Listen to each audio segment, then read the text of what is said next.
taller especial? ¿Por qué es tan importante preguntarnos por las semillas? Bueno, básicamente por varios motivos.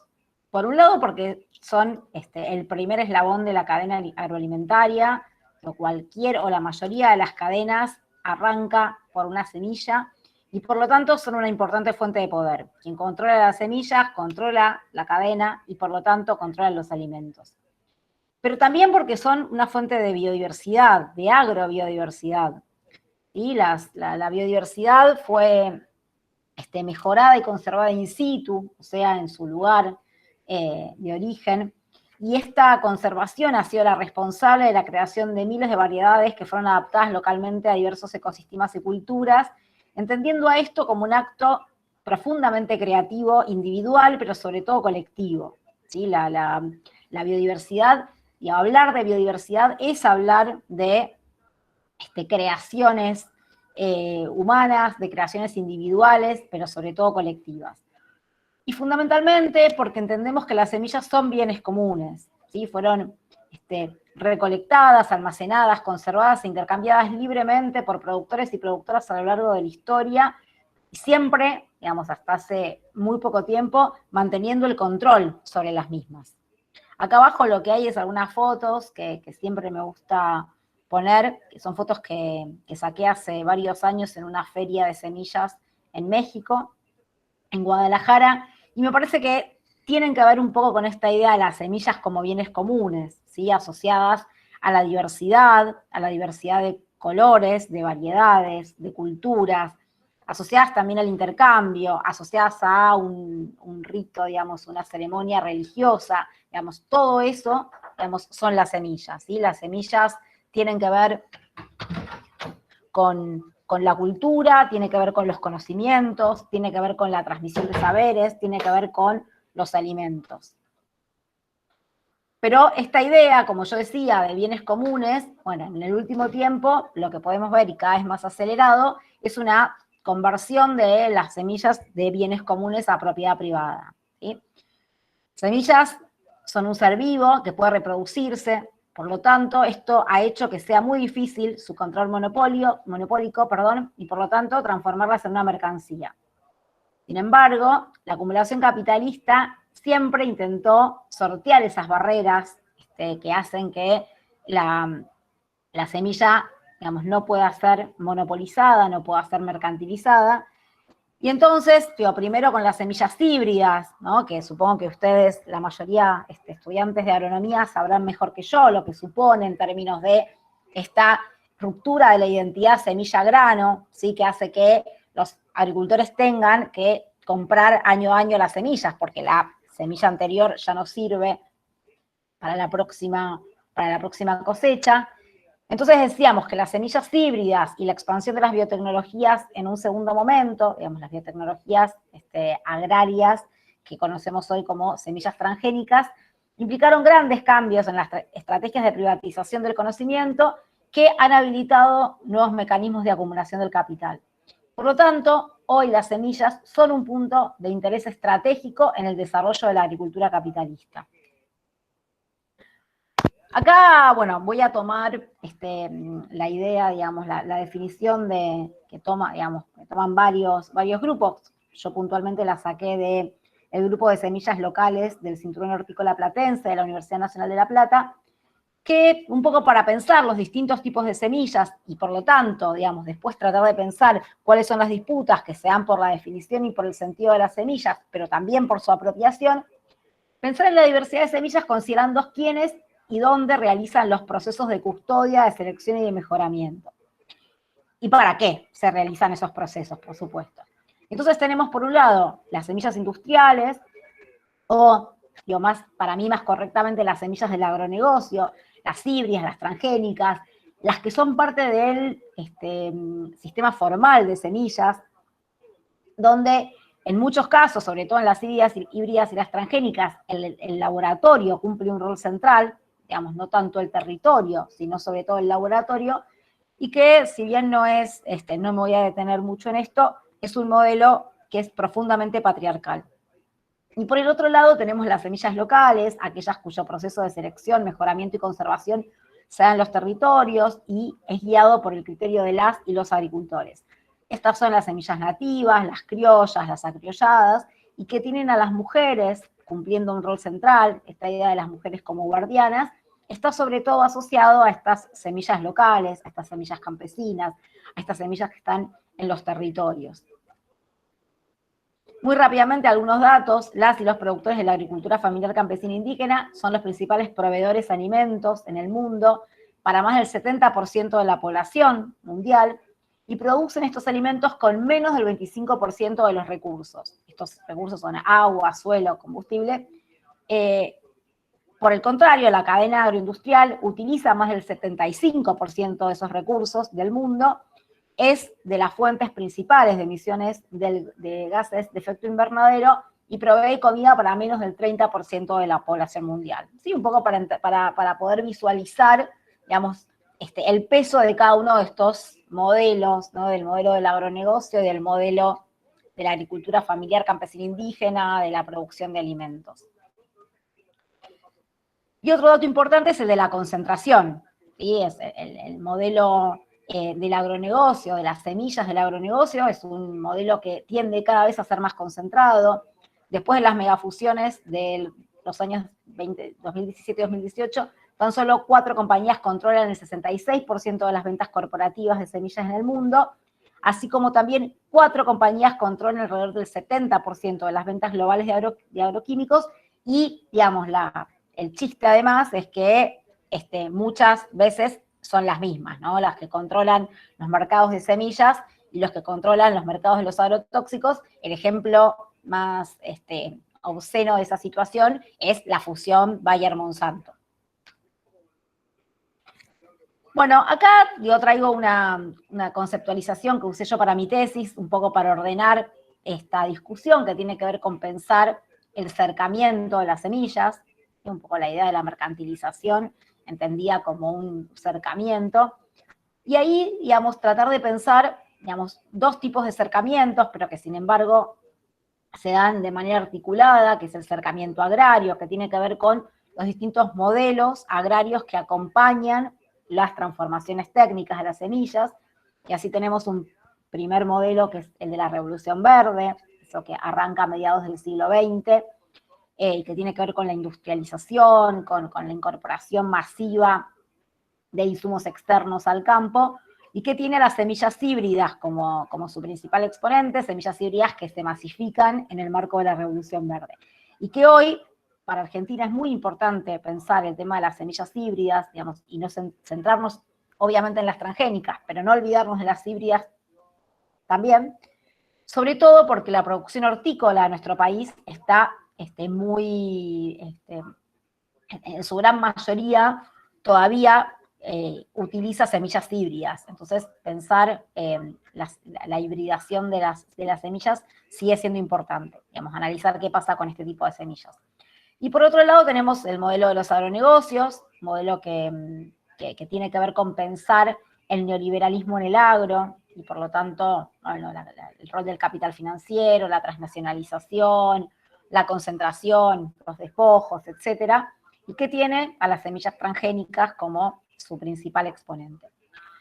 Y en paralelo, digamos, a estas transformaciones técnicas de las semillas, que además se fueron dando en el marco de distintos modelos de desarrollo agrario, lo que tenemos es el cercamiento jurídico, que tiene que ver con los distintos marcos legales que fueron acompañando estas transformaciones.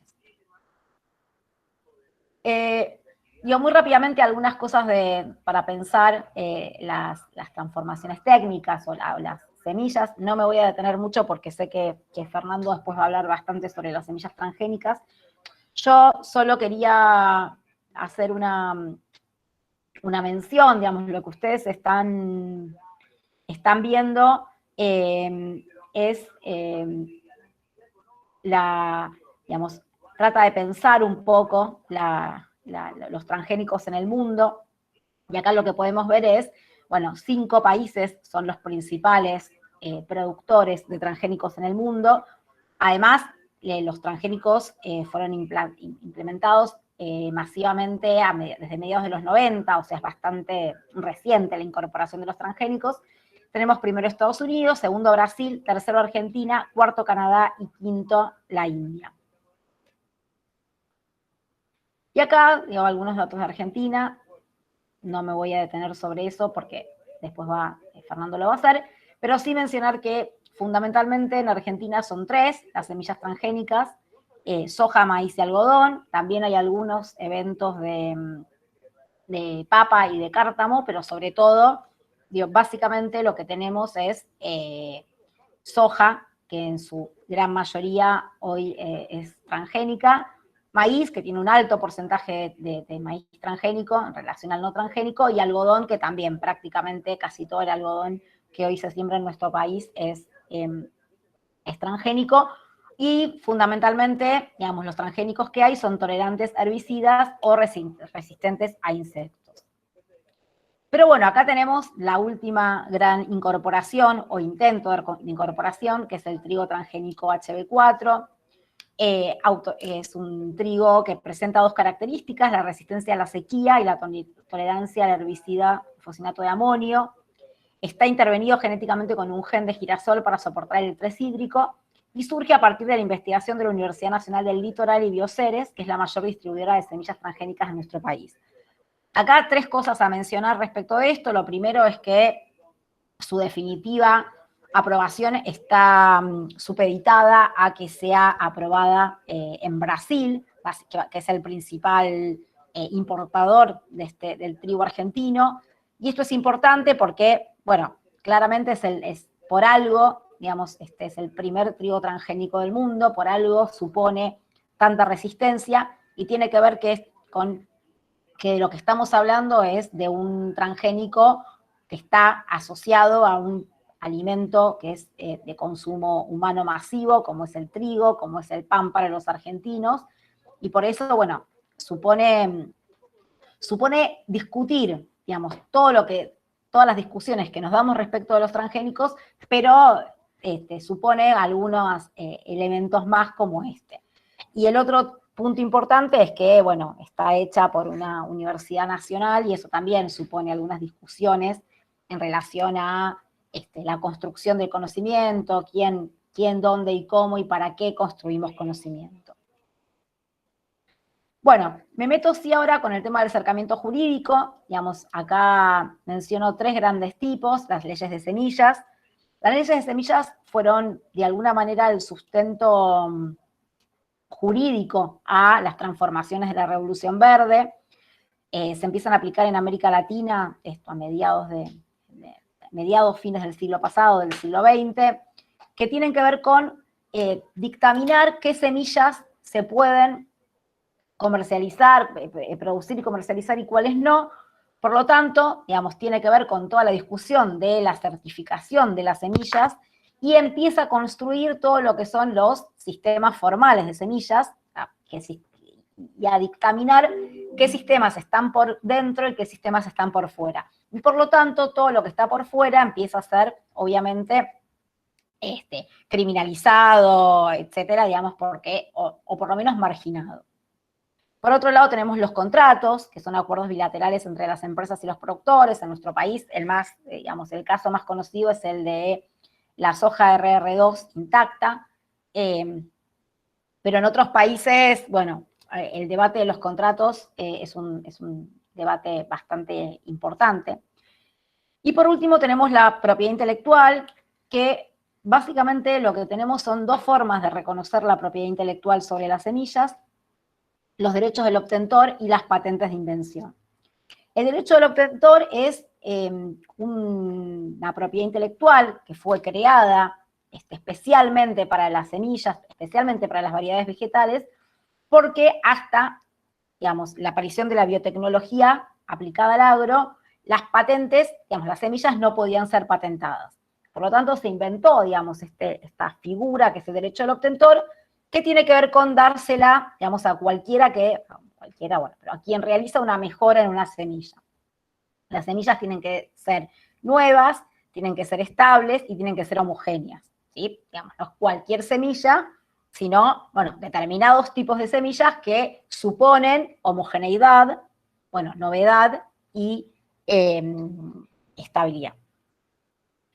El derecho del obtentor está regulado internacionalmente por la UPOV, la Unión para la Protección de las Variedades de las Obtenciones Vegetales, un acuerdo internacional que se crea en el 61, y después hay varias modificaciones. Las dos que están hoy vigentes son UPOV 78 y UPOV 91.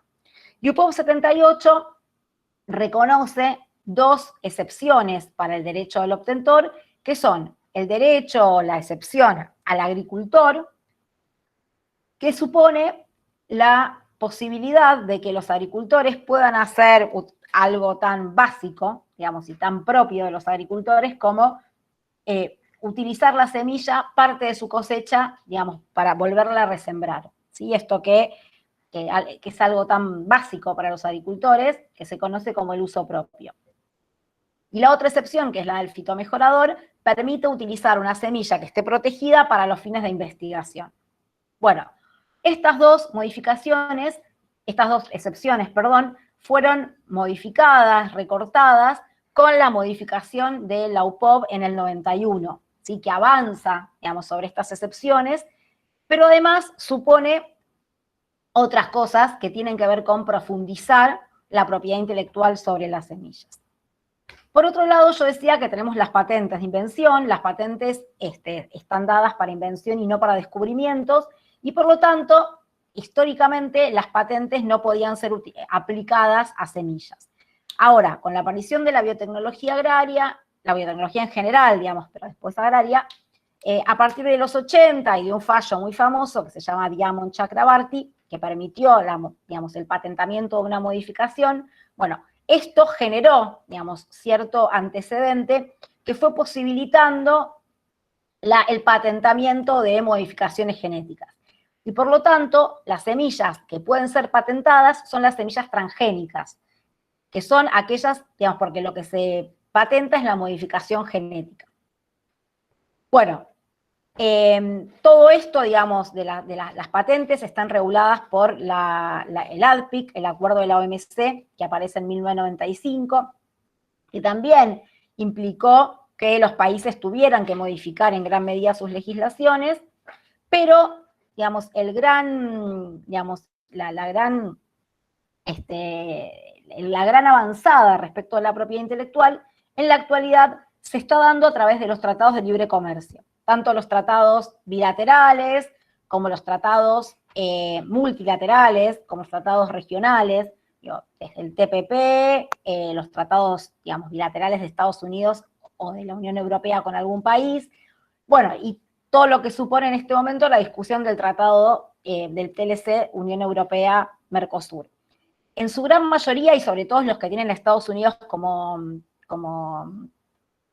protagonista, lo que hay es un intento de avanzar, digamos, y de que los países tengan que adherir a UPOV 91 y por lo tanto tengan que modificar sus legislaciones para profundizar la propiedad intelectual. Esto es todo el debate que está hoy vigente, que tiene que ver con intentos para que los países modifiquen sus legislaciones y profundicen la propiedad intelectual, recortando derechos para los agricultores y profundizando la concentración y el poder de las empresas.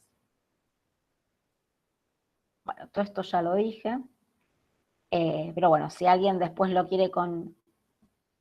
Bueno, y acá algunos tratados de libre comercio, digamos, el TPP-11, Unión Europea-Mercosur, bueno, Tratado de Libre Comercio Estados Unidos-Colombia, en su momento el ALCA, el NAFTA, bueno, etc.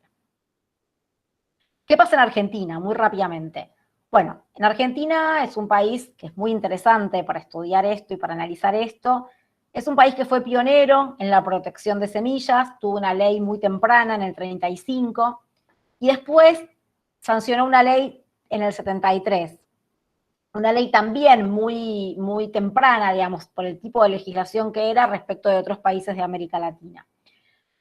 Argentina, además, también adoptó muy tempranamente las semillas transgénicas en el 96. La soja es del mismo año que en Estados Unidos, los dos primeros países que la adoptaron. Para ese mismo momento, digamos, para los 90, se da una modificación de algunas leyes de propiedad intelectual, se modifica el reglamento de la ley de semillas en el 91, en el 95 se modifica la ley de patentes y en el 94 Argentina adhiere a UPOV 78. Sin embargo, digamos, la UPOP 78, como decíamos, permite el derecho, el uso propio. La ley, ahora lo vamos a ver, Argentina también lo permite, y en el 91 no se recortaron las excepciones. Por lo tanto, a partir del 2003, lo que hubo fueron intentos sistemáticos por modificar la ley de semillas, adhiriendo a UPOP 91 o retomando sus principios. Pero en el 2012 se da un paso importante, digamos, ahí los intentos de modificar se hicieron públicos y además profundamente sistemáticos. Y en todos los anteproyectos y proyectos que hubo, el punto central del debate fue el uso propio. ¿Sí? Lo que se busca todo el tiempo es, fundamentalmente, entre otras cosas, pero sobre todo, que el uso propio deje de ser un derecho y pase a ser una excepción de unos pocos agricultores y agricultoras que deberían demostrar pobreza, marginalidad y pequeñez para poder estar dentro del uso propio, pero esto supone todo un cambio de concepción en lo que es el uso propio, y que además esto se sustenta en otros tratados internacionales, de los que Argentina también es signataria, como el Tratado de Recursos Fitogenéticas o el Convenio de Biodiversidad, que reconocen el derecho de los agricultores. En el 2018 el macrismo dio un paso más. Hasta ese momento ninguno de los acuerdos ninguno de los proyectos había logrado salir del ministerio. Ese año, bueno, el macrismo en el 2016 presenta su proyecto, y en el 2018, de una manera muy turbia y en soledad, saca un dictamen de comisión, pero nunca lograron que se aprobara en la Cámara, y por lo tanto perdió estado parlamentario. Hoy lo que sabemos es que, bueno, no hay ningún intento concreto, digamos, no hay ningún proyecto presentado, pero bueno, sabemos también que las empresas están siempre ahí, al acecho, intentando avanzar. Por lo tanto, es un tema que está abierto, que es controversial, y que son elemento de disputas y de debate las semillas en la Argentina. Muy cortito, porque ya estoy sobre el tiempo. ¿Qué no es la ley de semillas? Digo, como para que quede claro. Bueno, la ley de semillas no regula las patentes, ¿sí? Para eso hay una ley específica de patentes, y en la Argentina, digamos, al día de la fecha, las semillas no pueden ser patentadas en la Argentina. Esto también supone motivos de disputas judiciales, pero en lo concreto, la ley de patentes es lo que regula las patentes. Por lo tanto, no es una ley, la ley de semillas, que afecte solo a las semillas transgénicas, no tiene que ver solo con los medianos y grandes productores, y no es solo un debate económico vinculado con la renta, ¿sí? ¿Qué sí es la ley de semillas? Bueno, la ley de semillas argentina es una ley muy amplia que, por un lado, tiene que ver con una ley de semillas clásica que regula la producción, la certificación y la comercialización de todas las semillas del país, pero también es una ley que tiene que ver con la propiedad intelectual, ¿sí? En muchos países estas dos cosas están separadas. La ley argentina tiene todo en una misma ley y contempla las dos excepciones. En el artículo 27 está el famoso derecho de los agricultores. Regula todas las semillas, por lo tanto es un debate político que tiene que ver con discutir qué modelo agrario para qué proyecto de país. Si no es solamente un debate económico, es un debate profundamente político. Bueno, por último, quería hacer solo un comentario en relación a que, bueno, todo esto, digamos, que se vino profundizando en los últimos años, asociado al avance de los transgénicos, a los intentos sistemáticos por modificar la ley de semillas y demás. Bueno, se empiezan a contraponer también con lo que yo denominé los activismos en torno a las semillas, que tiene que ver con todas esas acciones que se oponen al acercamiento de las semillas, que tiene que ver con la defensa de los derechos individuales y colectivos de las mismas. Y por supuesto son los agricultores y agricultoras familiares, campesinos indígenas, que no participan en el sector de semillas orientado al mercado, o que dependen parcialmente de él. Yo estoy pensando sobre todo, productores hortícolas de la provincia de Buenos Aires, que sí tienen algún tipo de vinculación con el mercado, digamos, pero que, digamos, también son los que están en la primera línea de estas luchas, ya que su sustento depende en gran medida de la capacidad de producir sus semillas, y no solo se les niega el derecho a guardar e intercambiar las semillas, sino que muchas veces también se los persigue por infringir los derechos de propiedad intelectual.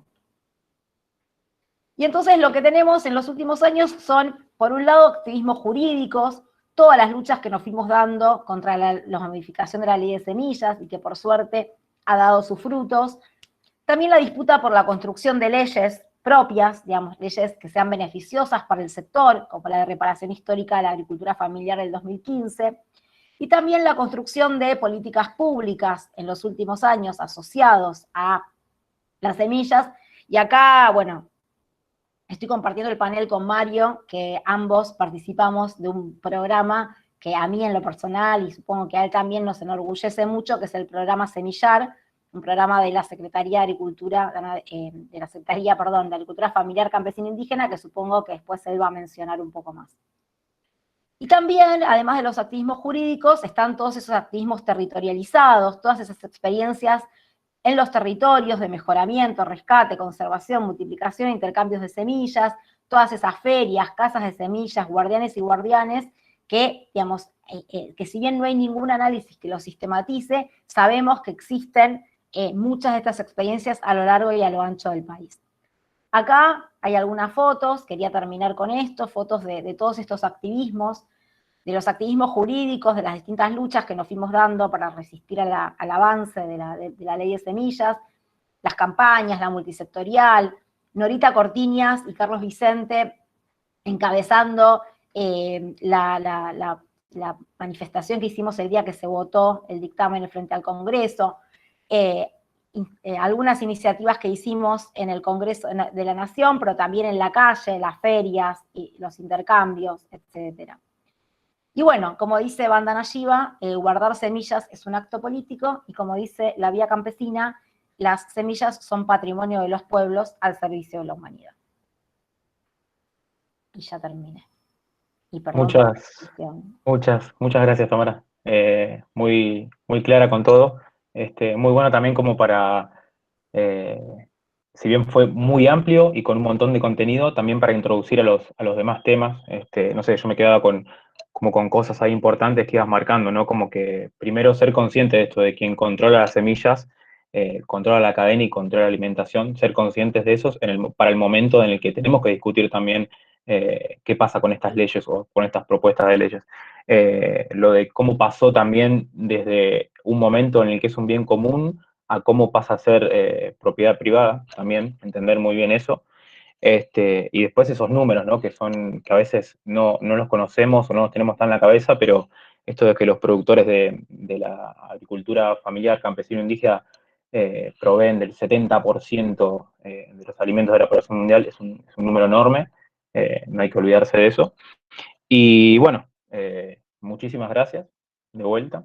Y bueno, ahora por ahí para pasar la palabra, le podemos pasar a Fernando, que nos va a compartir también su mirada sobre esto. Ahí voy, que tengo que compartir yo. Bueno, buenas tardes. Muchas gracias por la invitación. La verdad que es un gustazo. Yo estudié agronomía, fui parte de una agrupación de la Universidad de La Pampa y de la Federación de la FAEA de ese momento. Fueron cosas que me marcaron muchísimo. A través de la FAEA conocí en el 2005 al movimiento campesino, a Remo Irmina de Naturaleza Viva, un montón de cosas que me marcaron mucho, que me sirvieron mucho para elegir las cosas que elegí. Así que un gustazo. Esto de la virtualidad es sumamente extraño, es muy... si me hubieran dicho el año pasado que iba a estar hoy en el encuentro de FAEA, me hubiera imaginado la guitarreada, el encuentro, el fogón, los paneles, la discusión acalorada, los abrazos. Y bueno, estoy como ustedes, cada uno en su casa. Y bueno, pero sí muy contento de poder estar compartiendo los temas que trabajo, que estudio, que me apasionan. Así que bueno, Gracias otra vez por la invitación. Yo tengo varias pertenencias, estoy en muchos colectivos, hay, bueno, un mini currículum de quién soy. Estudié agronomía, como les decía, en la Universidad Nacional de La Pampa. Estoy terminando una especialización en agroecología, que me gustó mucho. Trabajo en la Secretaría de Agricultura Familiar Campesina Indígena desde el año 2009, en San Luis, donde me vine a vivir hace casi 15 años. Soy parte de ATE, soy delegado de la Asociación de Trabajadores del Estado por el sector, de la Cátedra Libre de Soberanía Alimentaria y Bioética del Sur de la Universidad de San Luis, un colectivo que también me encanta ser parte, y colaboro con Acción por la Biodiversidad. Ahí abajo está el loguito hermoso de Acción por la Biodiversidad, y bueno, recién Tamara mostraba la foto de Carlos, y bueno, me encanta ser parte de todo eso. Vos, Tami, a ver, pasala. Estoy con un problema Vos de andá programas. avisándome y Dale, yo vamos con la segunda, entonces.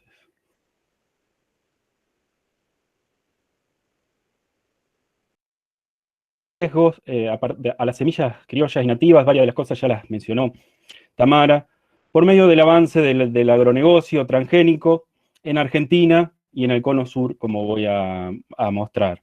Hay agronegocios, esta me pareció muy completa, es una definición de Carla Gras y Valeria Hernández, que ellas dicen que lo que caracteriza al agronegocio son 4 pilares fundamentales. Por un lado, lo tecnológico, algo muy visible, de biotecnología, de las semillas híbridas de la Revolución Verde, esta cuestión de las tecnologías de comunicación y de información, Internet, no existiría los pools de siembra como los conocemos sin el surgimiento de Internet. La cuestión financiera, por un lado, el agronegocio siendo parte de la finanza, de la especulación, del mercado global de commodities, las ventas a futuro, todo eso, y también los capitales financieros entrando a los agronegocios a través de distintas formas. Toda la cuestión productiva, cómo el capitalismo de los agronegocios concibe los factores de producción, he dicho en palabras frías y económicas, tierra y trabajo, y las demás cuestiones, esta forma, y la cuestión organizacional, las prácticas empresariales, las nuevas instituciones, identidades profesionales que nos toca de cerca a quienes estudiamos en universidades públicas. Vamos con la siguiente también. Desde la visión crítica de los agronegocios, publicamos este libro, que estamos muy orgullosos de haberlo trabajado entre un equipo de 5 países, Bolivia, Brasil, Paraguay, Uruguay y Argentina, el Atlas del Agronegocio Transgénico en el Cono Sur, ahí tienen el link, lo podemos copiar después en el chat también, de descarga gratuita, incluso pueden gestionar para que les llegue gratuitamente en papel, pagando el envío para bibliotecas, organizaciones y personas que estén interesadas. Está escrito en lenguaje de divulgación, algunos temas son complejos, hay muchos datos que es necesario analizar en detalle. Yo en este momento no voy a presentar casi ningún número, pero para quienes estén interesados está ese libro disponible. La publicidad es ingente a la derecha, la República Unida de la Soja representa con extrema transparencia cómo esta empresa semillera agrotóxica transnacional ve nuestro territorio, de lo que nosotros sentimos como nuestra patria grande. Bueno, para ellos somos el patio donde se produce la soja y el maíz. Vamos con la que sigue. La cuestión del Cono Sur, ¿no? Arranqué definiendo agronegocios, ahora vamos a hablar de extractivismo, cómo desde los países ricos, desde las empresas transnacionales y desde el capital en general, de los dueños del mundo, qué pretenden de nuestra América. El IRSA, la Iniciativa de Integración Regional Sudamericana, tiene un plan muy concreto de extractivismo que incluye el fracking, la mega infraestructura, mega represa, perforar la cordillera en San Juan, la cielo abierto, sobre todo la metalífera en los Andes, y los agronegocios, que son parte de ese extractivismo. Esa pasada al Pacífico que está planificada es para sacar también los megacamiones de soja de Brasil al Pacífico. La que sigue. La cuestión de transgénico en Argentina, el trigo lo puse entre paréntesis, soja y maíz, principalmente maíz, esto mucha gente no lo sabe, que el maíz es el cultivo más estudiado, incluso que la soja. Es mayor la superficie de soja sembrada, pero la cantidad de mejoramiento y de inscripciones para maíz es muy superior. Sobre todo la resistencia a herbicidas y la resistencia a insectos, como dijo Tamara, con respecto a la toxina, con la incorporación transgénica de la toxina BT. Ahí está el link para que quien quiera acceder a la cuestión burocrática, fechas de aprobaciones, características y empresas, lo pueda hacer. Vamos con la que sigue. Esta cuestión de la expansión de soja, el mapa en verde de arriba, marca cómo creció la soja desde los años 70 hasta el año 2010. Es un trabajo de un grupo de CONICET. Y lo que podemos ver es el crecimiento explosivo en el 96 a partir de la difusión de la primera soja transgénica. Y el avance. Dentro de pampa húmeda, esto representó, en el caso de soja, el reemplazo de otros cultivos, y dentro de las provincias de la región chaqueña, esto implicó deforestación, desplazamiento de comunidades campesinas indígenas y más monocultivos. El mapa que sigue es el mapa de maíz, donde vemos que el maíz también creció mucho y acompañó a esa soja. Por supuesto, el maíz tenía mucha más superficie en los años 70 y antes que la soja, pero lo que vemos ahí, como lo dijo Tamara, es el mapa del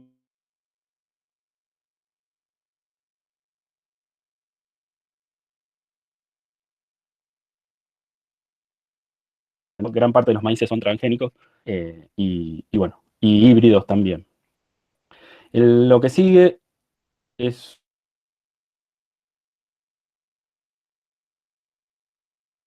semilleras y agrotóxicas. Entre estas 4 empresas, de las semillas comerciales, incluyendo las semillas cultivadas en sistema de agricultura familiar campesina indígena, como por ejemplo la horticultura, la casi totalidad de las semillas transgénicas, y además son todas empresas que han hecho un mega negocio a partir de la venta de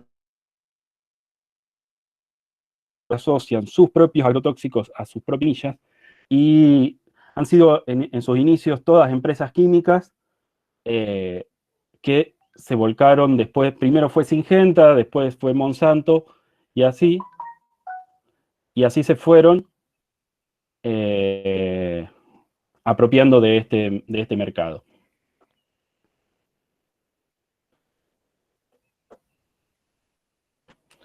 Esta cuestión de AgTech, el paquete de nuevas tecnologías, de lo que ha sido llamado Agricultura 4.0, que es un gran riesgo. Hay un libro que se presentó ayer del ETC Group, donde pueden ver esto y donde los compañeros y compañeras que estudian esto en distintos lugares del mundo ven en Argentina el campo de experimentación de estas empresas y las empresas de tecnología. Ven en Argentina y Brasil principalmente un lugar de mucho avance. Lo que hay ahí es también un conversatorio donde participaban altas autoridades del gobierno argentino. Voy a mencionar algunas cosas muy por arriba para quien quiera profundizar. Ahí después les dejo mi correo o pueden ir a los links. También tiene una pata ganadera, en este caso por parte de la Sociedad Rural Argentina. La siguiente.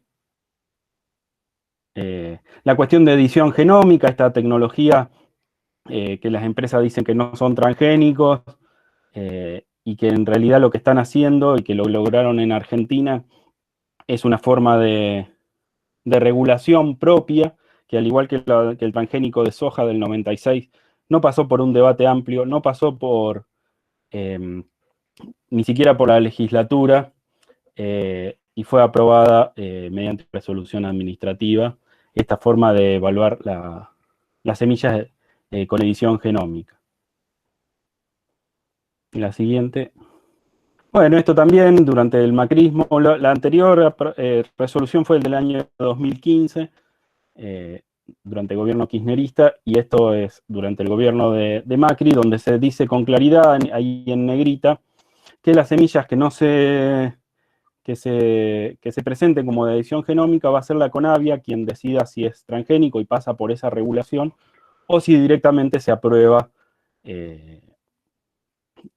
Y lo que dice ahí, que de ser considerado un mutante y no un transgénico, él cita, el horizonte está más cercano y por ende es más fácil conseguir inversores.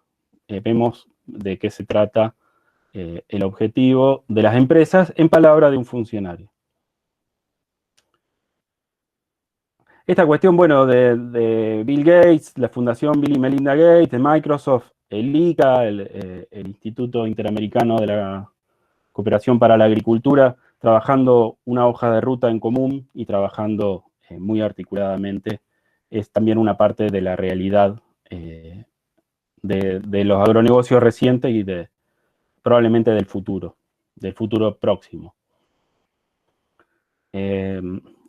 Esta cuestión de APRESID, también voy nombrando algunas cuestiones de coyuntura de este año, de esta pandemia, y de cómo reaccionaron y para dónde salió, por un lado, las empresas con esta cuestión de las tecnologías, y por el otro lado, la regulación del Estado y la política, y cierta política pública, que no es cualquier política pública, sino que es un tipo específico de política pública, donde en los eventos empresarios figuran el ministro de Ciencia, Tecnología e Innovación, el ministro de Agricultura, Ganadería y Pesca, el secretario de Relaciones Internacionales de Cancillería, con lo cual vemos que se va conformando o se va revelando una política de Estado con respecto a los agronegocios.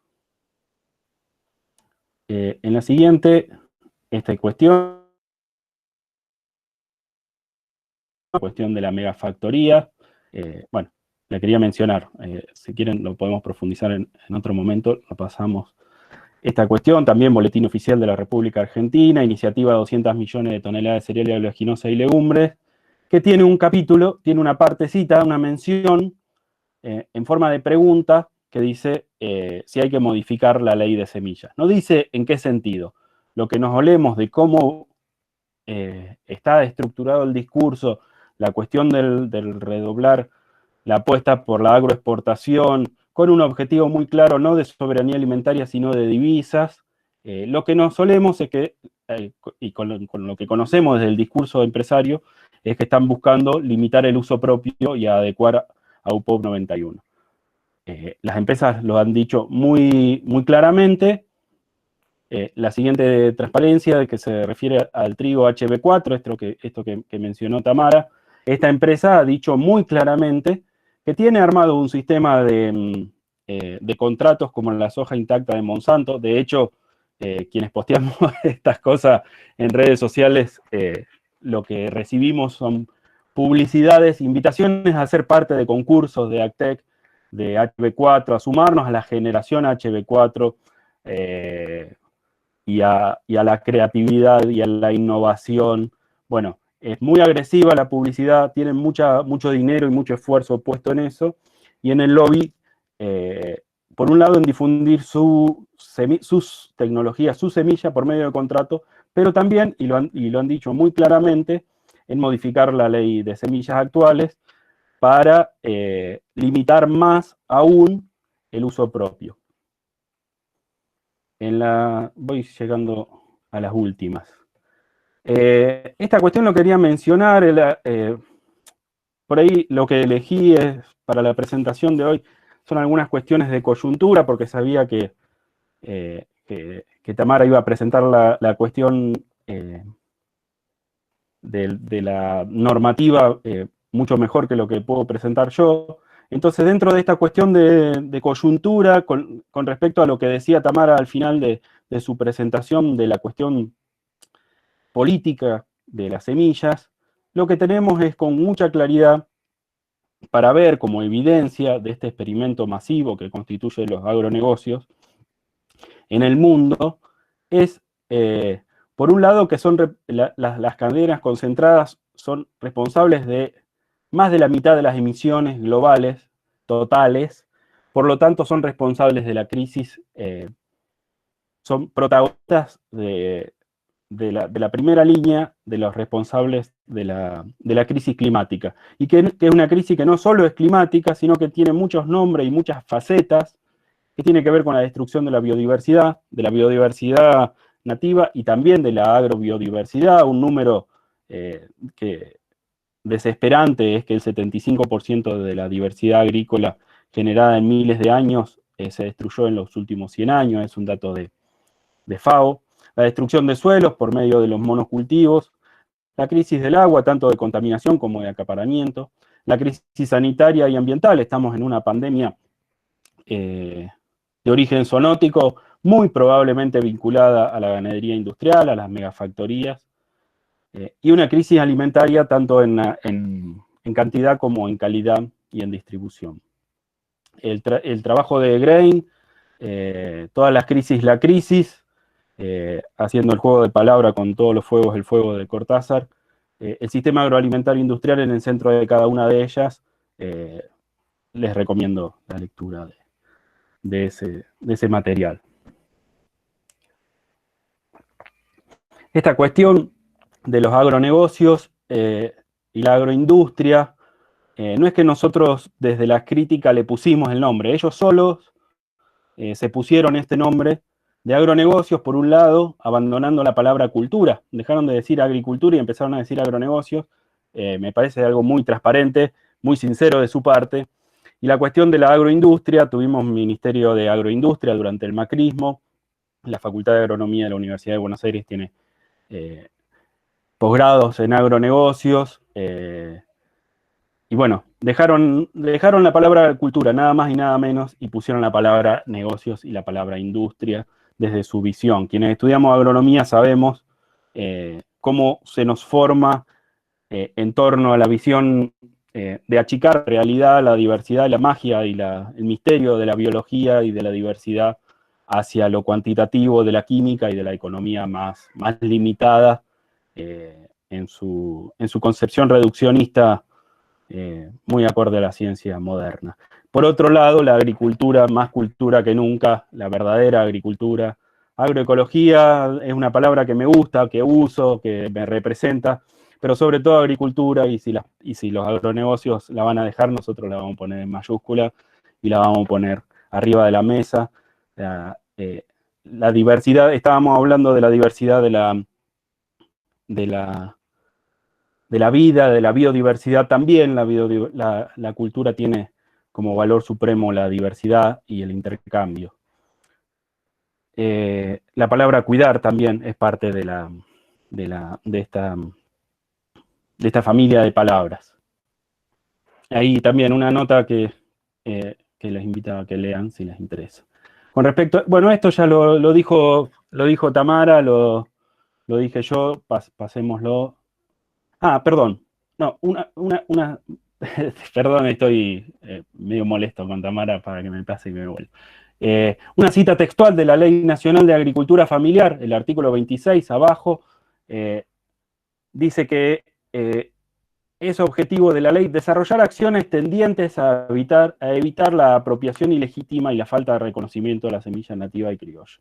Esto fue bandera de muchos movimientos campesinos durante muchos años, y hoy es un inciso de una ley nacional que está por reglamentarse, pero que está aprobada, y que es importante que la conozcamos y que la defendamos y que la volvamos política concreta y en los territorios.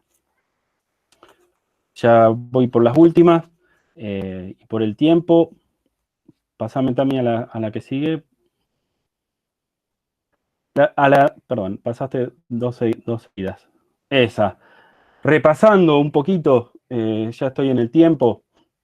Desde una visión global, ¿qué ven en Argentina y por qué las empresas invierten acá? Hay una cuestión para otros países lo que ven es la biodiversidad y por eso tienen concentrado ahí sus esfuerzos de bioprospección, biopiratería. Los países mega biodiversos, son muchos, no muchísimos, pero son unos cuantos dentro de Sudamérica, Colombia, Venezuela, Ecuador, Brasil, por supuesto. Bueno, y Argentina no es uno de esos. ¿Qué es lo que ven? Además de que sí tienen interés por algunas plantas, lo que ven acá son grandes extensiones de tierra con agua, de riego por el clima perdón, de lluvia por el clima y de riego, y por eso, y además una decisión política de los distintos gobiernos muy clara a favor de los transgénicos y de los agronegocios. El segundo punto, bueno, lamentablemente hay una continuidad del gobierno, de las distintas formas de gobierno en esto, por supuesto, en otras cosas no, pero en esto, dolorosamente tenemos que decir que hay una continuidad en la apuesta por los agronegocios. Mencioné algunas cuestiones de lo de cerdos, del trigo, de la apuesta por las 200 millones de toneladas, son todas cosas de este gobierno de este año y de esta coyuntura. Una falsa dicotomía, a mi entender, a nuestro entender, entre producción y finanzas y mercados financieros, como que se dice muy orgullosamente que este gobierno está a favor de la producción, como si no tuviera nada que ver con los capitales especulativos. Los agronegocios articulan muy prolijamente, muy aceitadamente, las distintas formas de capital. En los capitales de las empresas tecnológicas, los capitales de las empresas inmobiliarias, los dueños de la tierra, los dueños de las empresas de insumo, los dueños de los puertos y de los mercados, los consumidores, los procesadores, la ganadería industrial que les presenté, todo el sistema aceitero, de agrocombustibles, todo eso está muy articulado. Y como les dije al principio, en la definición de Carla Gras y Valeria Hernández, los agronegocios tienen una pata muy fuerte de vinculación con lo financiero. Bueno, la pandemia, ahí de vuelta el repaso por las cosas que ya mencioné, de coyuntura varias veces. Y también en simultáneo se está dando un fortalecimiento de la agroecología y de la soberanía alimentaria en otros planos, en la presencia alimentaria. Es muy contrastante cómo los agronegocios han abandonado la alimentación. Es una locura, pero es así. Todo el crecimiento de los agrocombustibles o las formas muy ineficientes de alimentación que constituyen los alimentos ultraprocesados, que es todo un temón para formarnos y para estudiar, y la ganadería industrial. Y también la cooptación, los intentos de cooptación, sobre todo de la agroecología, por parte de ciertas organizaciones de los agronegocios. Esto hace unos pocos años no existía, y este año vimos un montón de encuentros, concursos, la presencia en el Senado y demás de ACREA, Presidi y ciertos grupos académicos de los agronegocios hablando de agroecología, qué es lo que ellos entienden, qué es lo que hacen para representar su agroecología, vaciar de contenido político que se lo ha puesto el pueblo organizado en las distintas formas de lucha. Bueno, hay que volver a recuperar eso y ocupar esos espacios de debate con argumentos concretos que los tenemos y muchísimos. Bueno, hasta ahí, la final, ahí creo que está mi contacto.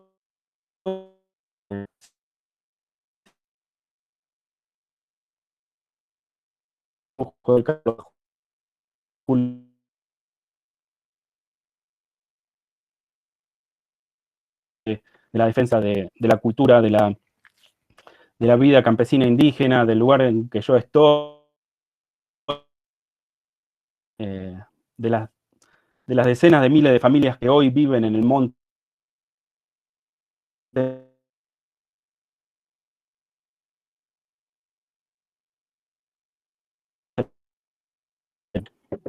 Bueno, hasta ahí mi presentación, dejo acá y soy todo oídos y escucho y los escucho.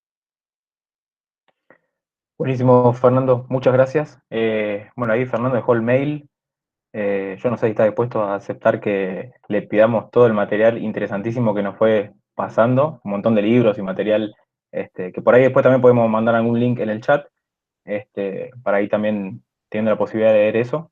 Y nada, también Perfecto. muchas gracias no solo por todo lo que nos contaste, los contenidos que hiciste muy bien la referencia, muy claro todo lo que te fuimos pidiendo si por favor nos podías compartir, sino que además nos recordaste también esto que decíamos al principio de esta mística del NCAF que en otra instancia nos hubiese encontrado capaz compartiendo todas estas temáticas de otra manera, ¿no? Mucho más enriquecedora capaz, visitando los territorios y demás. Pero bueno, muchas gracias. Eh, y nada, capaz para introducir yo rescaté un montón de cosas que también que me gustarían decir, pero para no excederme en el tiempo, y para darle la palabra a Mario, vos a lo último también resaltabas todo esto del rol del Estado en cuanto a las semillas, y hablaste muchísimo de cómo se diagramaba todo este mapa del extractivismo a nivel nacional, a nivel americano, digamos, no solo hablando de las megaminerías, como se habla a veces normalmente, sino también en términos del agronegocio. Me parece muy interesante. Como hiciste también todo, explicaste este tema de la explosión y crecimiento en cuanto a superficie sembrada también, ¿no? Que también es fruto de haber empezado a utilizar esta soja transgénica. Este, y demás. Y el efecto que trae esto también, no solamente en uso o no de una semilla modificada genéticamente o no, sino también el efecto que tiene con el tema de los desmontes, el tema de correr a comunidades campesinas, productores que se han tenido que ir de sus territorios por estos temas, del avance de la frontera, y que eso trae también muchísimos efectos que hoy estamos viendo, ¿no? Con el tema de los incendios y demás. Así que me parece muy interesante. Y bueno, para lo último, que habías hablado un poco del rol del Estado, o bastante, capaz le podemos dar la palabra. Se fue mencionando bastante, tanto Mara como vos hablaron del proyecto Semillar, ¿no es cierto? Desde la Secretaría de Agricultura Familiar, Campesina e Indígena, así que le podemos dar la palabra a Mario.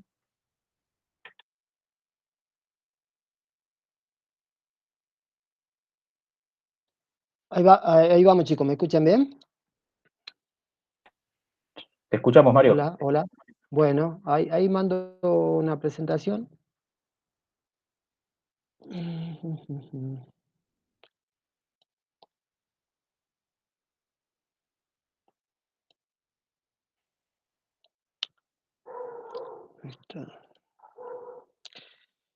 No me la toma, no sé por qué no me la toma. Había un segundito.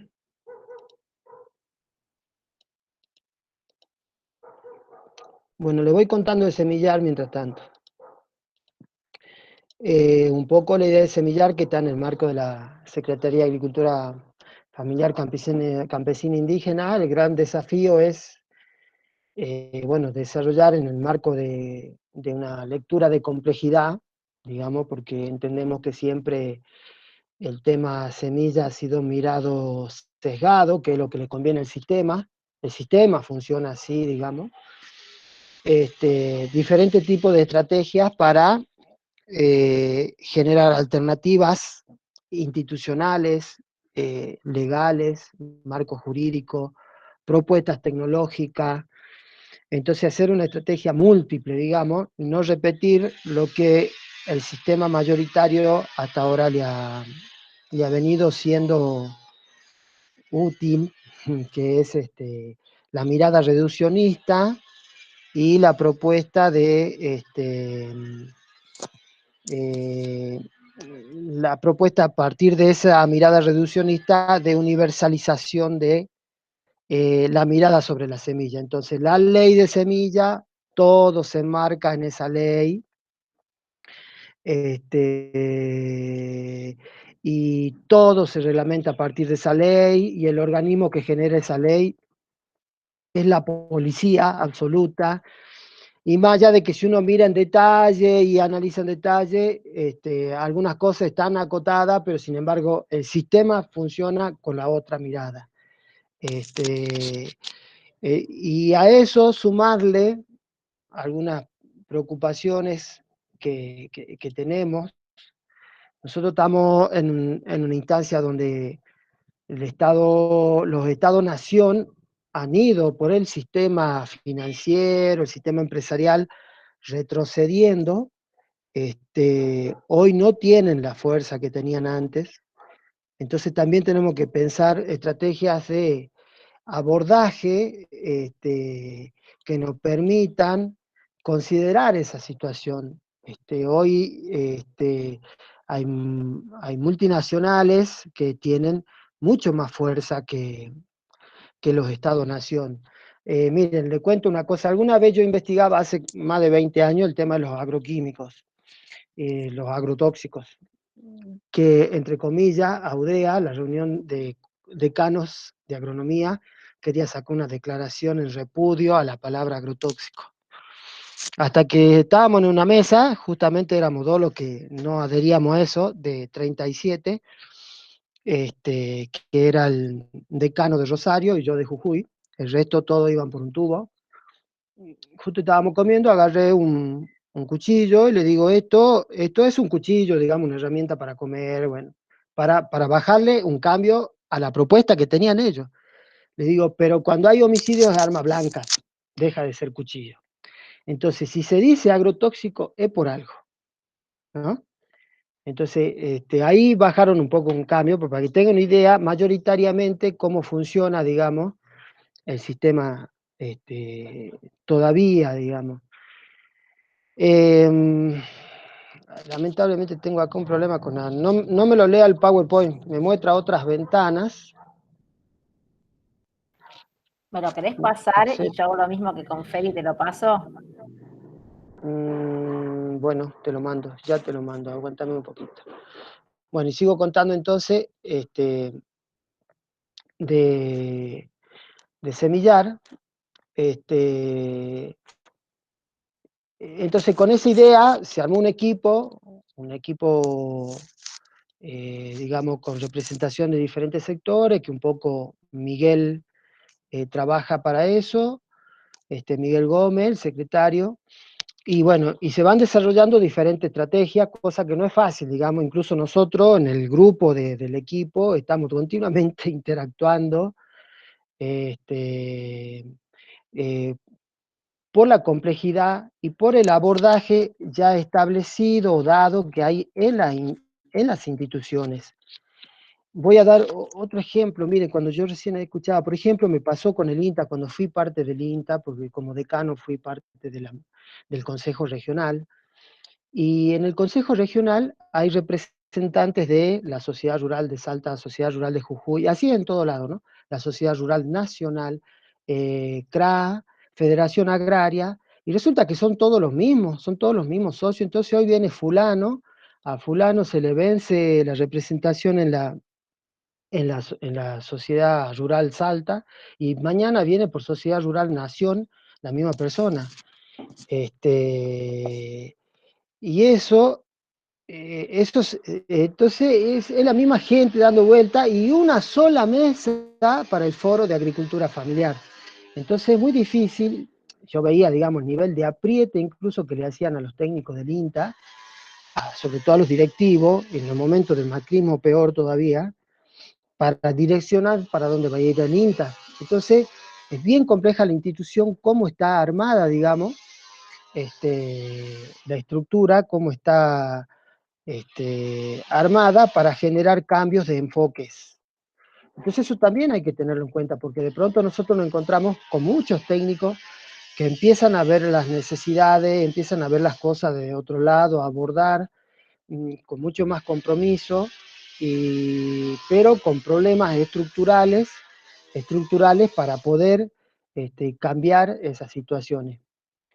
Entonces eso a uno lo lleva a pensar en desarrollar tenemos que ser, digamos, de alguna forma desarrollar diferentes tipos de estrategias. No podemos cerrarnos en una sola, porque si no es difícil que podamos llegar a algún buen puerto, ¿no? A ver si ahora te la puedo mandar, te la mando a semillar, Tamara. Dale, dale, dale, mándalo. Meta. Bueno, a ver, aguantame un poquito.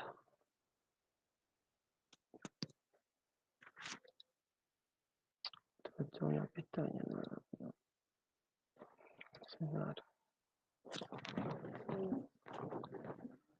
No.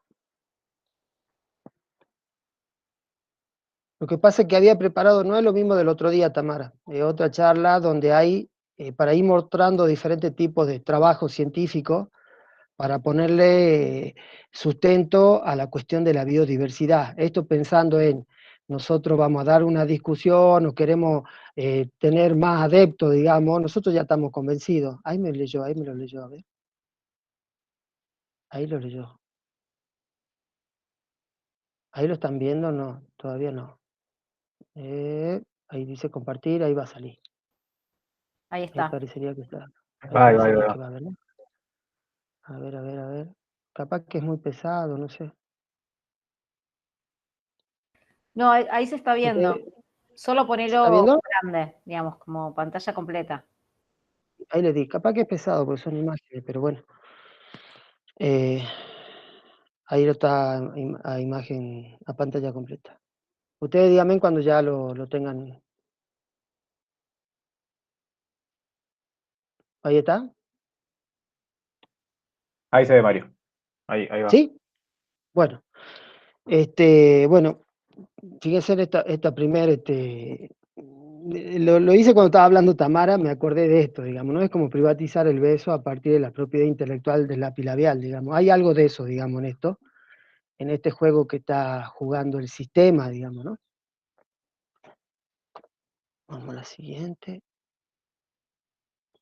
Bueno, un poco resumiendo, palabras clave que quiero que las tengamos dando vuelta: vida, sistema, redes, interacciones. En interacciones yo pongo esta primera figurita ahí, de este viejo juego, no sé si ustedes lo habrán hecho, por ahí los pibes de ahora, las pibas no, pero nosotros lo hacíamos, era como armábamos un teléfono, ¿no? Con vasitos de yogur e hilo, e hilito. Entonces la interacción tiene que ver con eso, digamos, con la comunicación es parte de la interacción, cómo va algo de un lugar al otro y genera en ese otro algo, digamos, ¿no? Y a la vez vuelve, es un ida y vuelta. Aquello que algunos hablan, Hegel lo planteaba como la dialéctica, digamos, ¿no? Bueno, tengamos eso en la cabeza. Vamos viendo algunos ejemplos. Biodiversidad, comunidades campesinas e innovaciones biotecnológicas apropiadas. Yo voy a ir leyendo porque son trabajos, por ahí me van a retar, pero lean conmigo para que sigan el hilo. Al final, la idea es cerrar todos estos conceptos. Fíjense, en proyecto de desarrollo para culturas andinas que incluyen tecnologías aplicadas a la semilla, requieren el análisis de su compatibilidad biocultural. Empieza haciendo una crítica. Evidencia de procesos coevolutivos entre plantas, virus y la actividad de domesticación realizada por el hombre se asocian con agroecosistemas ecológicamente estables. Fíjense, dice que los virus, en este caso, porque es un trabajo sobre virus, porque tenía que ver con semillas saneadas, ¿no? Papa, semilla saneada, libre de virus, tenía que ver con eso. Entonces, acá dice, los virus y las plantas juntas coevolucionan, interactúan en agroecosistema estable. Esto es mirando cómo funciona el sistema andino. Seguimos. El uso de semillas libres de virus está vinculado al resguardo de los recursos filogenéticos ex situ y la noción de progreso occidental. Acá describe lo de los bancos de semillas, que busca dar respuesta a problemas derivados del sistema de monocultivo ecológicamente inestable. Y esto es algo que cada vez aprendemos más desde la agroecología. Otra cosita que saqué de este trabajo, que es un trabajo derivado de una tesis. Los estudios moleculares de genomas animales y vegetales están arrojando resultados sorprendentes, identificándose abundantes secuencias de ADN correspondientes a virus endógenos. La mayoría se consideran derivados de virus exógenos que infectaron diversas especies en el pasado y que se convirtieron en endógenos. pasan a ser parte de ese germoplasma. Mediante la inserción en células germinales, cada día se acumulan nuevos datos sobre actividades de virus endógenos, demostrándose que es un fenómeno que se produce como respuesta a condiciones ambientales adversas. Sigamos. Resultando un hallazgo no menor que virus persistentes, que rara vez causan una enfermedad detectable, puedan proporcionar beneficios significativos a sus huéspedes, ya sea proporcionando proteínas funcionales adicionales o para prevenir la infección de virus parásitos relacionados. Esto es, un virus primero interactúa con un otro organismo, una planta, en esa interacción después pasa a ser endógeno, y en esa integración hay una convivencia y se colaboran, y este virus le ayuda a generar proteína que después usa esa planta para defenderse de otros patógenos, ¿sí? Entonces eso es coevolución. Fíjense de todo otro, el retrovirus endógeno de planta, hay casos que esto pueden silenciar o bien comportarse como patógeno. Por ejemplo, una secuencia de pararetrovirus endógeno de tomate genera pequeñas ARN de interferencias que son importantes en la defensa de las plantas frente a la infección de un virus exógenos. Algunos virus parásitos de plantas de ARN de cadena simple pueden conferirle a su anfitrión tolerancia a la sequía y al frío. Sin embargo, estos virus exógenos normalmente no tienen una conducta primaria mutualista, sino patógena, por lo que su dinámica poblacional probablemente está impulsada por este modo de interacción. Vamos incorporando cositas acá. La lógica campesina de los pueblos originarios es potenciar la interacción. La estabilización de los sistemas viene por potenciar la interacción. La agroecología aprende de eso y ¿qué dice? Hay que biodiversificar. ¿Qué es biodiversificar? Potenciar la interacción. ¿Qué es potenciar la interacción? La interacción es esto, generar diálogo, ¿sí? Ida y vuelta entre los diferentes organismos. Seguimos. Cuando las plantas de nicotiana mentamiana están infectadas con TMB, CMB, BMB y TRB, sobreviven más tiempo a la falta de agua que las no infectadas. El mismo comportamiento se observó en plantas de arroz infectadas con BMB de tabaco, con TMB y remolacha, pepino, pimiento, sandía, calabaza, tomate, Chenopodium y Solanum abrochaide, infectadas con CMB. Las plantas de remolacha infectadas con CMB sobrevivieron al tratamiento de frío, mientras que las plantas no infectadas murieron. Seguimos en el mismo trabajo. La evaluación de la diversidad genética de 155 sesiones conservadas en el banco de germoplasma de INTA Balcarce, usando 4 microsatélites, reveló 5 genotipos distintos entre 31 clones analizados de la variedad local collareja. ¿Esto qué es? Acá venían, llevaban la variedad collareja. Y no se puede llevar todo, porque eso es todo un sistema, digamos, muy complejo y grande. Entonces, bueno, hacían una muestra, una, otra, estas son las sesiones. Entonces, bueno, se puede llevar una determinada cantidad. Fíjense en que analizando esa cantidad, que era una sola variedad, ahí había adentro 4 genotipos distintos. Entonces, ¿cuántos genotipos estamos dejando afuera con la lógica esa de los bancos de germoplasma como argumento de conservación de la biodiversidad? En sacado de este mismo trabajo que es sobre papa. Vamos a otro trabajo, biodiversidad cultivada, una cuestión de coevolución, transdisciplinariedad. ¿Me van escuchando bien, Tamara? Pues yo estoy viendo.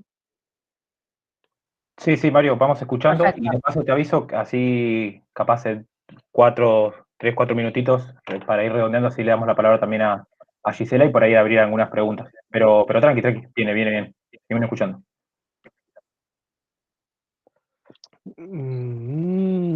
Bueno, ¿Puedes? Muy complicado. el carácter antropogénico de la agricultura hace que la erosión genética esté asociada a la pérdida de conocimiento tradicional, lo que se traduce en una importante erosión cultural. Esto es decir, la cultura, la gente, sus hábitos, ¿no? Está relacionado a esa coevolución. ¿Sí? Por lo tanto, ¿cómo hacemos para meter el hábito, las costumbres, los rituales, donde participan las semillas, van y vienen y se plantan de diferentes lugares y se intercambian, para meterlo en un banco? Entonces, acá el sistema, la lógica occidental, hace agua, ¿no? Hace agua. Agua pesada, por cierto. No de la mejor agua.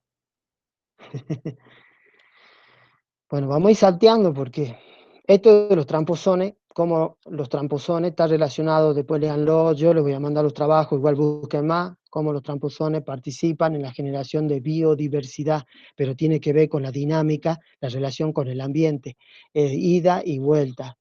Esto es Lamarck, no es Darwin.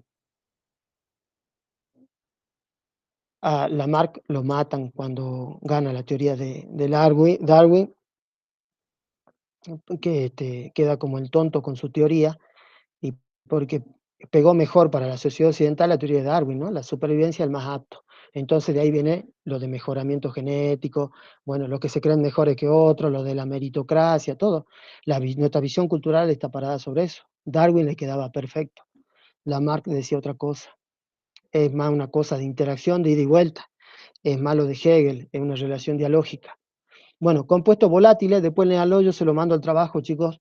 Esto es cómo se comunican con químicos entre plantas, entre una planta que está atacada por un insecto y le manda información a la otra, entre hongos y planta, entre hongos y bacteria, entre insectos y planta. Es comunicación.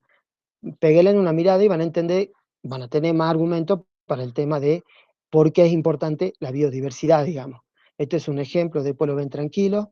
Este trabajo, diversidad y conservación de recursos genéticos, fíjense, habla de diferentes tipos de cultivos, esto es en México, y cómo al perderse los hábitos culturales, las cosas del campesinado, se ha ido perdiendo diversidad, y la capacidad esa dinámica de generar diversidad cultivada se ha ido perdiendo. Entonces la gran preocupación que plantean acá es cómo recuperar esos hábitos culturales, ¿no?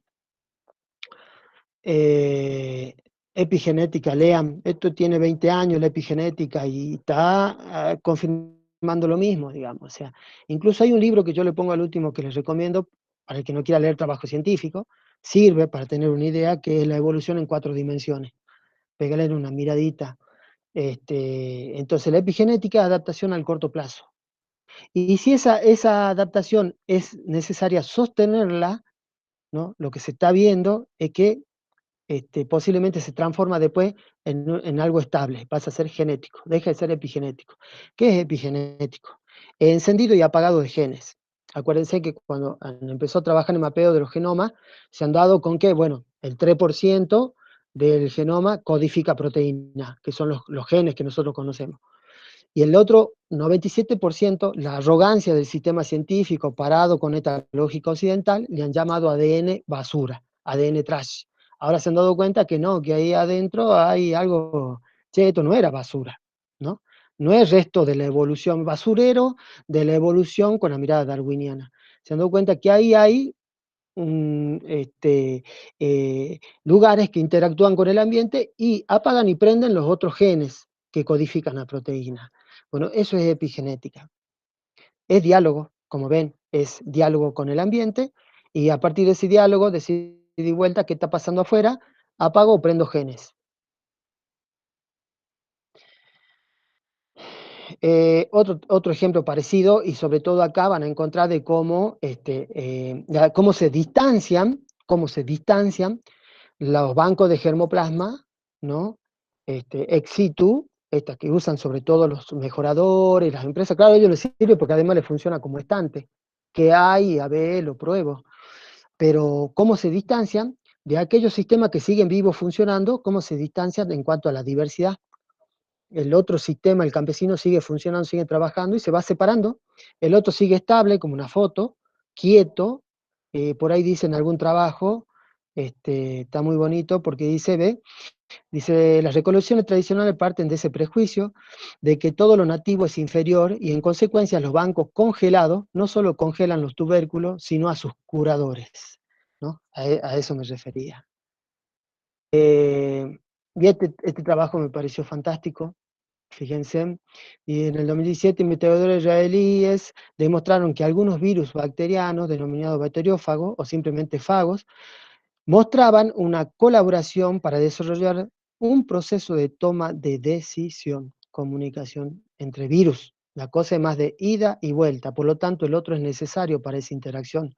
Sin embargo, la lógica occidental, la ciencia, la tecnología, el mejoramiento, el agronegocio, es la eliminación del otro. Eliminación de la plaga, eliminación de la maleza, eliminación de la diversidad, es la eliminación del otro. Bueno, esto para darle una vuelta de rosca más, para delirar más, digamos, biosemiótica, hacia una teoría general de los signos de la naturaleza humana y no humana. Peguéle en una mirada, pero está bueno, digamos, para que deliremos. Eh, Esto que le decía, si pueden leer, que está bueno, digamos, evolución en 4 dimensiones, y lo pueden bajar o yo se lo mando, esto es una tesis de filosofía, una biopolítica en 4 dimensiones, que también está muy bueno. Por último, bueno, entre Lamarck y Darwin viene el debate, si la interacción con el otro y el ambiente, o de la supervivencia del más apto. La cultura occidental se debate y se viene debatiendo, y mientras lo hace, acciona, y mientras acciona hace daño, contamina, etcétera, por su lógica colona, egocentrista, y escasa en humildad y precaución. Bueno, estas son las consecuencias, que ya estamos cansados de ver esta foto, pero también hay que trabajar en que la sociedad reflexione en esto, en un hacerse cargo, porque todo lo que es poder, todo lo que sea en sistema, es como la energía va y viene, y el poder se cede, se lo da, se acciona a partir del ejercicio de cada uno. Y estos monstruos empresarios, sistemas multinacionales, son creaciones de la actitud de la gente. Entonces, el gran desafío también es cómo trabajar eso, ¿no? No digo, acá los que estamos acá, ya estamos más que, estamos todos los días pensando cómo hacerlo, pero bueno, es un desafío. ¿Listo? Bueno, Mario, muchísimas gracias. La verdad que también a mí me da cosa tener que hacer esto de moderar y tratar de meter todos los temas en 2 horas, porque es impresionante. A mí ahora, por ejemplo, acá el chat llegó una pregunta, pero a mí, por ejemplo, en el WhatsApp, nada, me piden si podemos mandar todos estos materiales que vos recopilaste para ir leyéndolos, para ir entendiéndolos un poco más, porque la verdad que es un montón de información y muy, muy, muy interesante. Y bueno, en un NCAF normal también seguramente si cerraba este panel o taller te íbamos a perseguir por ahí atrás preguntándote seguramente de todo esto, como a Fernando, como a Tamar. Así que muchas gracias, la verdad, muy, muy interesante. Seguramente te vamos a estar pidiendo alguno de esos materiales. Bueno, Y bueno, ahora para esta final del panel, habíamos pensado en traer estas voces más del territorio. Habíamos invitado a Gisela del Movimiento Campesino de Misiones, que, que bueno, siempre es muy enriquecedor tener la mirada, ¿no? Ya como hablamos de todos estos temas, ¿qué se hace desde el territorio en cuanto a todo esto, ¿no? Hay un rol muy importante ahí de los campesinos y campesinas trabajando en resistencia en contra de estos todos modelos que se nos vienen imponiendo, y nos parece siempre en cada encuentro y en cada taller o en cada charla que hacemos traer esas voces, ¿no? Para quienes por ahí no tenemos la posibilidad de pisar tanto los territorios, eh, acercarle más a esas experiencias. Así que por ahí le damos la palabra a Gisela. ¿Me escuchan, compas? Te escuchamos, Gisela. Escuchando lo que hablaban ahí los compañeros, es algo muy preocupante lo que pasa, ¿no? Nosotros aquí en Misiones, yo soy hija de campesino, me he criado en el campo y todavía vivo. Tenemos trabajamos más con lo que es la semilla criolla. En el campo donde vive mi papá, nosotros hace como 5 años teníamos más de una variedad de semilla de maíz. Hoy, si tenemos 3, es mucho, porque se fue perdiendo esas semillas. Tratamos de recuperarlas. Nosotros como movimiento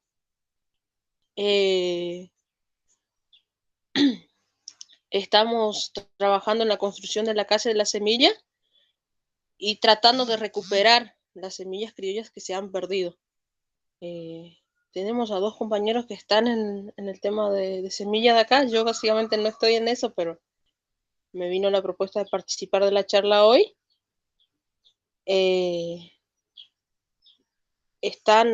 Los compas están construyendo la casa. Se está tratando de usar los mínimos materiales posibles, más usar lo que nos da la naturaleza, que sería el barro, la caña, decimos nosotros aquí, no me acuerdo ahora cómo era el nombre que me dijo el compañero, pero, y bueno, voy a hablar un poco de lo que es la semilla, cómo nosotros la tenemos aquí. Tenemos pocas variedades porque se perdió muchas, pero la estamos recuperando despacito, vamos buscando dónde la podemos encontrar.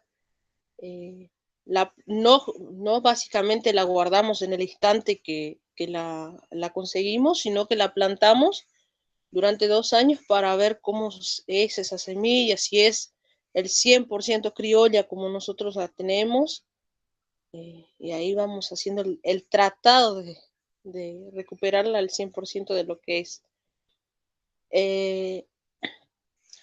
Nosotros hacemos la plantación lejos de lo que es el conurbano, vamos a decir, donde están las áreas transgénicas, que se puede cruzar las semillas, decimos nosotros, ahí en el momento del polen, eso se cruza. Entonces, tenemos los compañeros que viven más al monte y ahí le pedimos que hagan las parcelas de siembra de esas semillas. Eso lo hace el compañero Julio, ahí con los compañeros del grupo de él y otros compañeros que siempre vamos en lo que podemos lo ayudamos.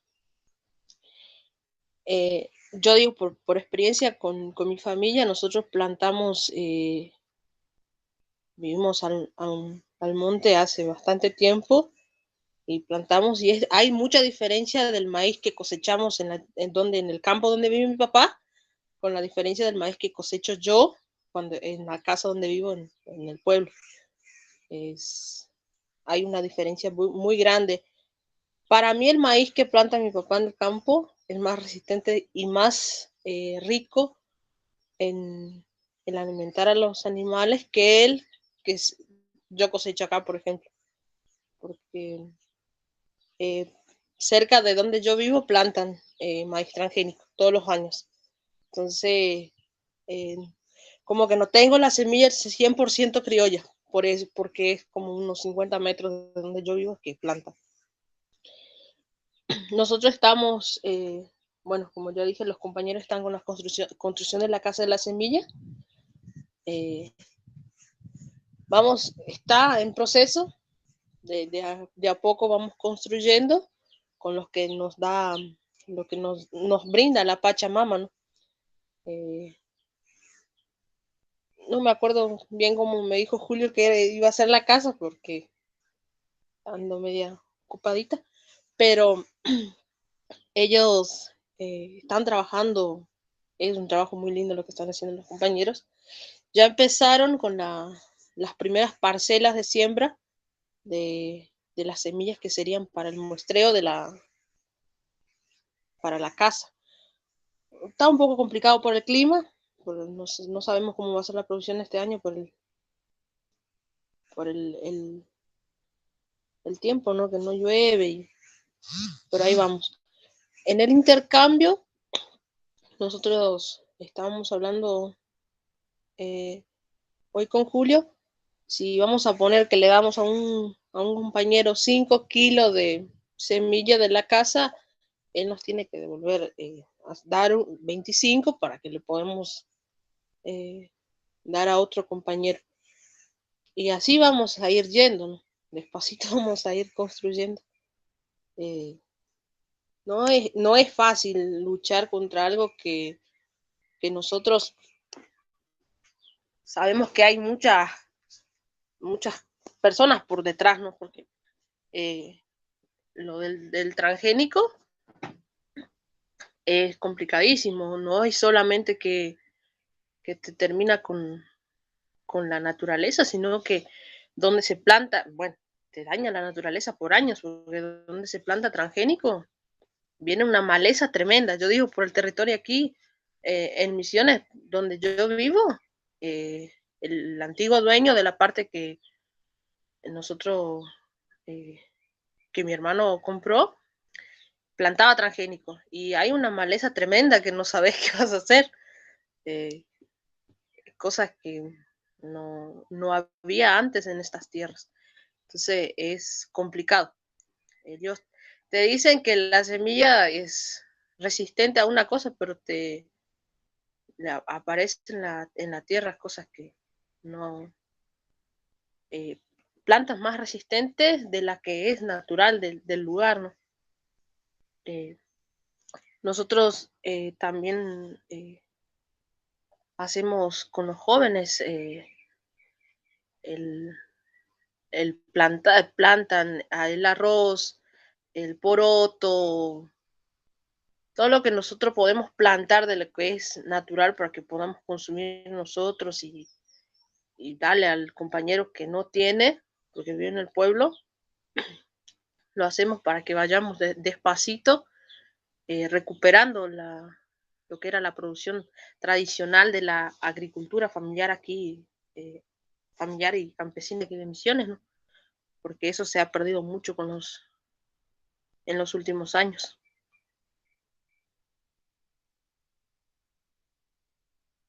No sé si quieren hacer alguna pregunta, porque como yo dije, se me va la memoria.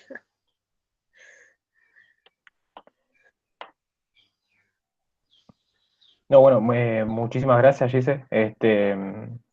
Quizás para rescatar estas experiencias que decís de rescate de semillas, de caza de semillas, hay quienes por ahí hemos tenido la suerte, la posibilidad de viajar capaz en algunas pasantías y demás, y conocer cómo se van construyendo esas experiencias, que bien como vos decís, son de a poco, se van haciendo, pero bueno, yo recuerdo por ahí algunas experiencias en Jujuy, que hace poco una compañera del movimiento del MNSI también nos contaba una experiencia similar en el norte. Bueno, también, por ejemplo, en la facultad en la que yo estudio, en agronomía de UBA, hay una experiencia similar, un proyecto de extensión para el rescate de maíces andinos, que es un trabajo también muy interesante. Y bueno, nada, muchísimas gracias por contarnos todo esto. Y nada, siempre valorizar, ¿no? Que más allá de todo lo que, de todo esto que siempre vemos, el avance de la frontera, todas las problemáticas que eso conlleva, la resistencia y la lucha que ustedes vienen teniendo y las prácticas y las estrategias que tienen como para sostener, para mantener la biodiversidad, para aumentar la producción de semillas, para mantener esa diversidad cultural que era originaria, digamos, y que fruto de todo este proceso de avance también se fue perdiendo. Así que muchas gracias y bueno, esperamos que en algún momento también, en algún viaje, podamos conocer esas experiencias. Hubieron algunas preguntas, creo. No sé, Pame, ahí si... Sí, acá tenemos una pregunta de Marco Ayesa que dice que, bueno, quería consultar si los productores de los commodities en el país separan parte de los granos para la posterior siembra o si hay algún porcentaje estimado de uso de semilla propia versus semillas de proveedores de insumos. A ver, no sé si alguno de los que disertaron quieren responder a la pregunta. Sí, ahí se escucha. Sí. ¿Hola? Bien. Hay una diferencia muy grande entre lo que es maíz, que por esta cuestión del híbrido se compra todos los años. En el caso de maíz híbrido y transgénico, en general se compra la semilla todos los años. En el caso de soja es muy distinto, porque es una planta autógama y existen las dos cosas, las tres cosas: la compra de semilla, la práctica de guardar la propia semilla y lo que se llama bolsa blanca, que existe y que hoy es ilegal, pero que existe, que es la venta de semillas entre productores. De hecho, uno de los argumentos de la industria para modificar la ley de semilla es esta cuestión de la bolsa blanca. Lo que siempre se le respondió a ese argumento es que la bolsa blanca ya es ilegal hoy. No así, y en esta cuestión de modificar la ley, a veces ellos interesadamente generan confusión confundiendo el uso propio con la bolsa blanca. Es importante entender eso. Y para esos dos cultivos de soja y maíz, bueno, lo que les decía, es las dos situaciones. En el caso de maíz, la compra casi todos los años, del maíz transgénico, ¿no? Híbrido y transgénico. Y en la de soja, la bolsa blanca, guardar de la cosecha anterior o comprar.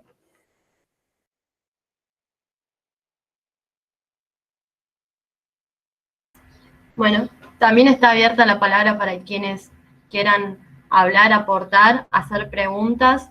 Nada, pueden hacerlo.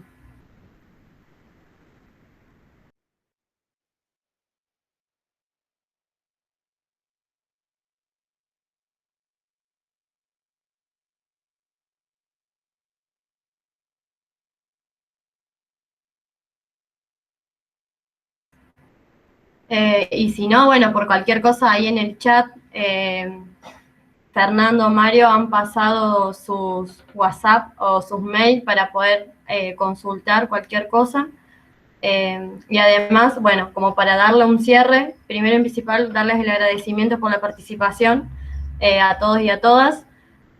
Ahora a las 6 de la tarde está el panel de feminismo campesino y popular, y además en las redes sociales de la FAEA y del NCAF hay un sorteo de un libro, bueno, para que quieran participar, y si no, bueno, nos veremos el viernes que viene con otra ronda de paneles y darle un cierre a este encuentro, así que están todos invitados a participar y bueno, espero que les haya gustado y bueno, cualquier consulta nos pueden escribir. Muy bueno. Muchas gracias. Bueno, muchas gracias. Muchas gracias a ustedes. Por Chao, chicos. participar. Muy bueno. Nos Gracias estamos... a los y las disertantes. Un saludo. Nos vemos. Muchas gracias, Pumpa. Nos vemos. Chao, Gisela, gracias.